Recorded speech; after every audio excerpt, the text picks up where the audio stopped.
Hello అండి, నేను doctor Sumina Reddy, fertility consultant and laparoscopic surgeon, Fertilica IVF Hyderabad. చాలా మంది ఐవీఎఫ్ చేయించుకోవడానికి కరెక్ట్ ఏజ్ ఏంటి అని అడుగుతూ ఉంటారు. అట్లాగే మా ఏజ్ ఇంకా 25-26, మాకు ఇప్పుడే ఐవీఎఫ్ అవసరమా అంటారు. కొంతమంది లేట్గా మ్యారేజ్ చేసుకున్నప్పుడు 35-36లో మ్యారేజ్ అవుతుంది, మాకు పెళ్ళయి 1 సంవత్సరమే అయ్యింది, అప్పుడే ఐవీఎఫ్ అవసరమా?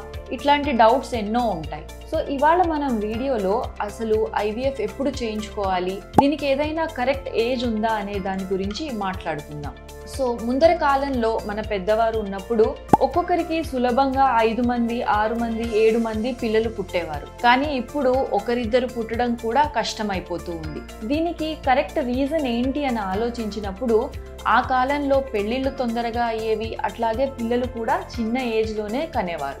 సో ఈ పిల్లలు పుట్టేది అంటే ఫర్టిలిటీ విషయానికి వచ్చినప్పుడు ఏజ్ అనేది చాలా ముఖ్యమైన క్రైటీరియా. పిల్లలు పుట్టడానికి ఒక కరెక్ట్ ఏజ్ ఉంటుంది, అట్లాగే ఐవీఎఫ్ ప్లాన్ చేసుకోవడానికి కూడా ఒక కరెక్ట్ ఏజ్ ఉంటుంది. దీనికి సైంటిఫిక్ రీజనింగ్ మనము ఒకసారి డిస్కస్ చేసుకుంటే, మగవారికి వీర్యకణాలు లేదా శుక్రకణాలు ప్రతి నెల కొత్తవి బాడీలో ప్రొడ్యూస్ అవుతూ ఉంటాయి. కాకపోతే ఆడవారికి లైఫ్ టైంకి, మొత్తం జీవితానికి కావలసిన గుడ్లన్నీ పుట్టుకతోనే వస్తాయి. ఒక చిన్న పాప తన తల్లి గర్భంలో ఉన్నప్పుడు లేదా పుట్టిన సమయంలో ఆ పాప బాడీలో సుమారు 10 లక్షల గుడ్ల వరకు ఉంటాయి.